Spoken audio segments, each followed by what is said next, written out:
It was supposed to be an ordinary evening, but nothing about what I witnessed that night felt ordinary. I stood there frozen as her voice cracked, begging him not to leave. The desperation in her tone cut deeper than any betrayal I had ever imagined. What shattered me most wasn't just her tears. It was the fact that she wasn't crying for me. She wasn't begging me. She was begging him, and the worst part. I was standing right there, invisible, like a ghost in my own life, watching the person I thought I knew expose a truth I never wanted to see. I didn't move. I couldn't. My hands were trembling, my chest tightening as if the walls themselves were closing in. Her words rang in my ears, soft, shaky, but filled with a kind of desperation I had never heard directed at me in all the years we'd been together. "Please, don't go," she whispered, her fingers clutching his arm like he was her lifeline. I felt like I was watching a scene I wasn't meant to see, like I had accidentally stepped into someone else's nightmare. But this wasn't someone else's life, it was mine. My wife, the woman I trusted, was unraveling right in front of me. And the man she was clinging to wasn't me. He stood there frozen, his back halved, turned to me as if unsure whether to stay or pull away from her grip. My wife's eyes glistened and her lips quivered like a child afraid of losing a toy. "Don't leave me," she repeated, her voice breaking, softer this time, almost pleading. My stomach churned. I had to grip the doorframe just to steady myself. The man she was begging to stay wasn't a stranger. It was someone I knew too well. My best friend, the one who had been in my house more times than I could count, who had shared dinners with us, laughed at our table, held my kids on his lap like family. And now he was the one she couldn't let go of. He finally turned to face her, and the look in his eyes cut deeper than any knife. It wasn't guilt, it wasn't shame, it was conflict, like he wanted to stay, but knew he shouldn't. "Lisa," he whispered, his voice low, heavy. "You know this can't go on." Her hands slid down his arms, desperate, clinging like he was the last breath she had left. "Please," she begged, "don't say that. Don't walk out on me. Not now." I wanted to scream, to storm in, to tear the entire house apart. But I couldn't. I just stood there, watching, burning from the inside out, because her tears weren't for me. They were for him.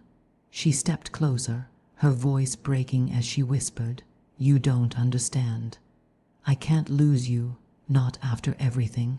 He shook his head, running a hand over his face, clearly torn. "Lisa, this is wrong. Your husband, he trusts me." His words stabbed at me, each syllable twisting the knife deeper. But instead of backing away, she grabbed his hand and pressed it against her chest, right over her heart. "Then don't make me beg. If you walk away now, you'll destroy me." I could see it in his eyes. He wanted to resist, but he didn't. Not fully, and that tiny hesitation was all she needed to keep him there. With her, while I stood frozen in the doorway, invisible in my own marriage, he let out a shaky breath, and for a moment I thought he'd finally step back, finally leave, but then his hand stayed where she had placed it. His shoulders sagged, surrender written across his posture.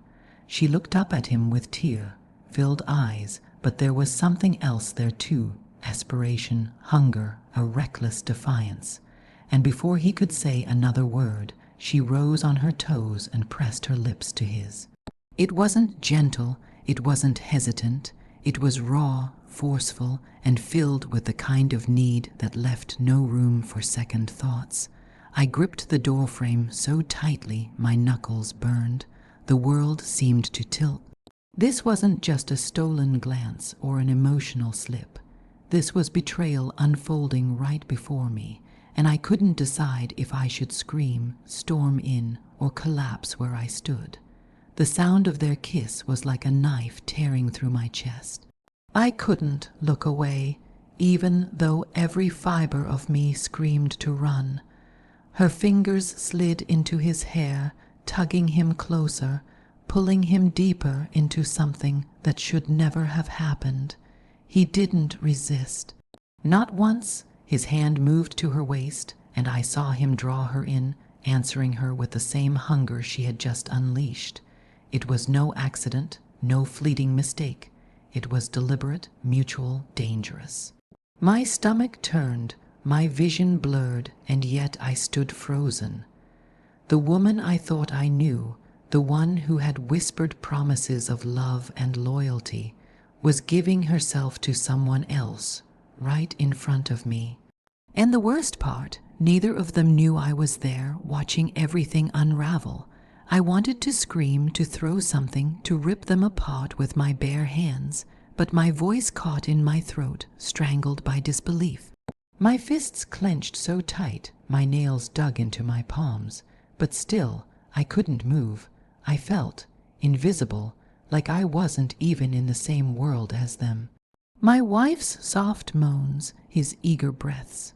It was like they had created a bubble where I didn't exist, where years of my love, sacrifice, and devotion had been erased in a single moment. The betrayal burned hotter with every second I stayed silent.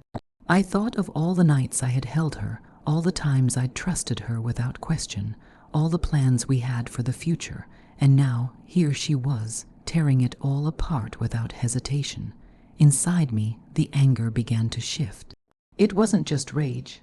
It was heartbreak, humiliation, and the dawning realization that nothing would ever be the same again. And then it happened. A sound escaped me, half growl, half gasp, that shattered the sick little world they had built around themselves. My wife froze, her eyes snapping open, and when she saw me standing there, everything in her face crumbled. She scrambled for words, stammering, "It's not what it looks like." But even she knew how pathetic that sounded. My best friend turned pale, fumbling for his shirt, like somehow covering his shame could erase what I had just witnessed. But it was too late. The silence between us was heavier than any scream could have been. I felt something inside me break, like glass shattering, sharp and irreversible.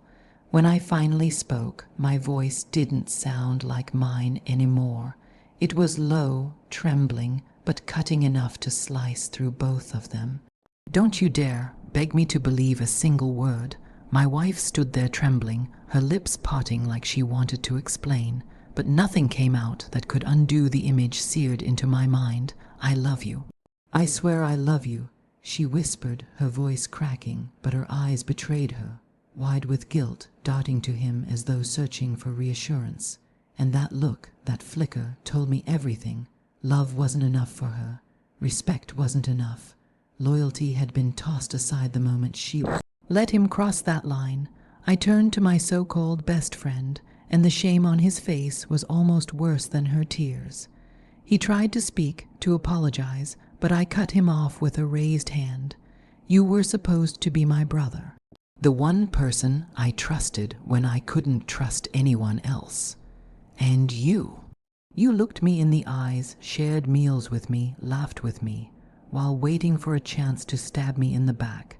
He dropped his gaze, but it didn't matter anymore. The damage was done, and as I stood there, watching both of them squirm in the ruins of their own choices, one thought pounded in my head louder than my own heartbeat. Nothing will ever be the same again. I could feel my chest tightening as I tried to steady my breathing. My whole body was trembling, not from fear, but from a rage that was dangerously close to breaking free. She reached out, desperate. "Please, don't walk away. Don't let this be the end." But how could it not be? The very foundation of our marriage had just crumbled before my eyes. "You don't get to beg me now," I said, my voice low but shaking. "You begged him to stay, while I was standing right there, watching. And now you want me to believe your love means something." Her tears fell faster, and for a moment I almost pitied her. But then I remembered the sound of her voice, the way she clung to him, the way she looked at him like he was the one she wanted. My so-called best friend stood frozen, ashamed but silent. Not once did he try to defend himself, and That silence screamed louder than any excuse he could have given. I grabbed my keys from the counter. The sound echoed through the room, sharp, final. "Both of you made your choice tonight," I said, my voice hollow. "Now I'm making mine." Their faces blurred as I turned and walked out the door. Night air hitting me like a slap. Behind me, I could hear her cry out my name, but I didn't stop. Not this time. The car door slammed shut harder than I intended, the sound echoing in the silence of the night. My hands gripped the steering wheel so tight my knuckles turned white. For a long moment, I didn't even start the engine. I just sat there, staring through the windshield, chest heaving as if I'd just run miles. Her voice still rang in my ears, desperate, pleading. "Please, don't let this be the end." But the image of her clutching him, whispering for him to stay, cut deeper than any words ever could. Finally, I turned the key. The engine roared to life, and I pressed down on the accelerator, pulling away from the driveway as if running from the wreckage of a life I no longer recognized. Streetlights streaked past, blurred by the tears I refused to let fall. My phone buzzed on the passenger seat, her name flashing on the screen again and again. I couldn't bring myself to answer. What could she possibly say that would erase what I had just seen? The further I drove, the heavier the weight in my chest became. Rage boiled in me, yes, but beneath it was a hollow ache, a grief so sharp it made it hard to breathe. The woman I trusted more than anyone, the man I called a brother, they'd both torn me apart in a single night. I didn't know where I was going, only that I couldn't go back. Not yet. Not while my heart was still shattering into pieces I wasn't sure could ever be put back together. I pulled into an empty parking lot, the kind of place no one would bother to look for me at this hour. I killed the engine, and for the first time since leaving, silence wrapped around me. The only sound was my own uneven breathing. I leaned back in the seat, staring at the roof of the car as though the answers might be written up there. My mind replayed everything in fragments. Her arms around him, the way she looked at him, that desperate tone in her voice when she begged him to stay. Not me, not the man she vowed to love. That realization gutted me. It wasn't just betrayal, it was preference. She didn't stumble into this. She chose him, and the worst part, she did it while I was right there, watching my life unravel in real time. I thought about our wedding day, the way she smiled as if the world began and ended with me. I thought about all the plans we made, the future we spoke about like it was certain. How quickly that all shattered. My phone buzzed again. This time I picked it up. Dozens of missed calls, messages unread. The screen lit up with one simple text: "Please come home." I can explain. I laughed bitterly, a sound that didn't feel like it belonged to me. Explain? What explanation could undo the image burned into my memory? Some things couldn't be explained. They could only be lived with or walked away from. I sat there, staring at the glowing screen, her words blurring through the tears I didn't even realize had started falling. "Please come home." I can explain. The audacity of it nearly choked me. Explain how she clung to him like I didn't exist. Explain how she whispered those words, "Don't go, stay with me." While I stood in the same room, her husband invisible, discarded. My hand hovered over the steering wheel, torn between two instincts. The part of me that wanted to drive back and demand every detail until she had no lies left to hide behind, and the part of me that wanted to keep driving until the road swallowed every trace of her from my memory. The weight of our years together pressed against me. Every holiday, every late night laugh, every small act of love that built the illusion of permanence, they all felt like lead dragging me deeper into a sea I didn't want to drown in anymore. But beneath the pain there was anger, a sharp, searing anger that made my jaw clench until it hurt. If I went back now, I knew I wouldn't just listen. I'd explode, and nothing good could come of that. I started the car again, the rumble of the engine vibrating through my chest like a reminder. You still get to choose. For the first time all night, I realized I wasn't trapped.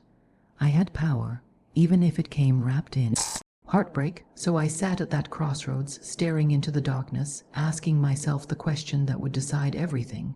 Do I go back and face her, or do I let this be the night I finally leave her behind?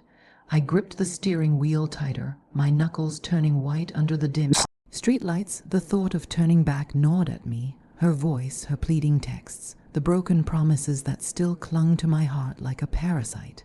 But then, a cold clarity cut through the storm inside me. If I went back, I knew exactly what would happen. She'd cry, maybe even fall to her knees, spinning her words like a web. She was good at that, too good. She'd tell me I misunderstood, that it was a mistake, that it didn't mean anything, and maybe a weaker part of me might want to believe her, but I couldn't unsee what I saw. I couldn't unhear those words she gave him, words that were supposed to belong to me. I pressed harder on the gas, the city lights fading in the rear-view mirror. My phone kept buzzing against the console, each vibration a reminder of her desperation. For once, I ignored it. I let her words pile up unanswered because she had already answered the only question that mattered tonight. With her actions, the road stretched ahead of me like an escape route, and with every mile, the suffocating weight on my chest began to loosen. I wasn't free yet, but I was moving toward freedom. I didn't know where I was going, a cheap motel, a friend's couch, maybe even just driving until the sun came up. But I knew one thing with absolute certainty. I wasn't going back to that house. Not tonight, maybe not ever. And in that silence, as the night swallowed me whole, I whispered the words I'd been too afraid to admit until now. It's over. When betrayal enters your life, it doesn't knock politely. It shatters everything in an instant. That night, I realized something painful but necessary. Love without loyalty is just a performance, a hollow script meant to keep you blind. She begged, she cried, she swore it was a mistake. But in her choices, I saw the truth she could never hide. She had already chosen someone else over me long before I caught her. Walking away wasn't easy. It never is. But staying would have been worse, because the moment you accept lies in place of love, you betray yourself.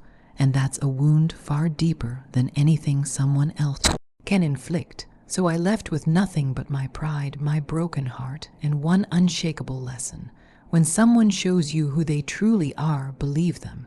Sometimes the most painful goodbye is the one that finally sets you free.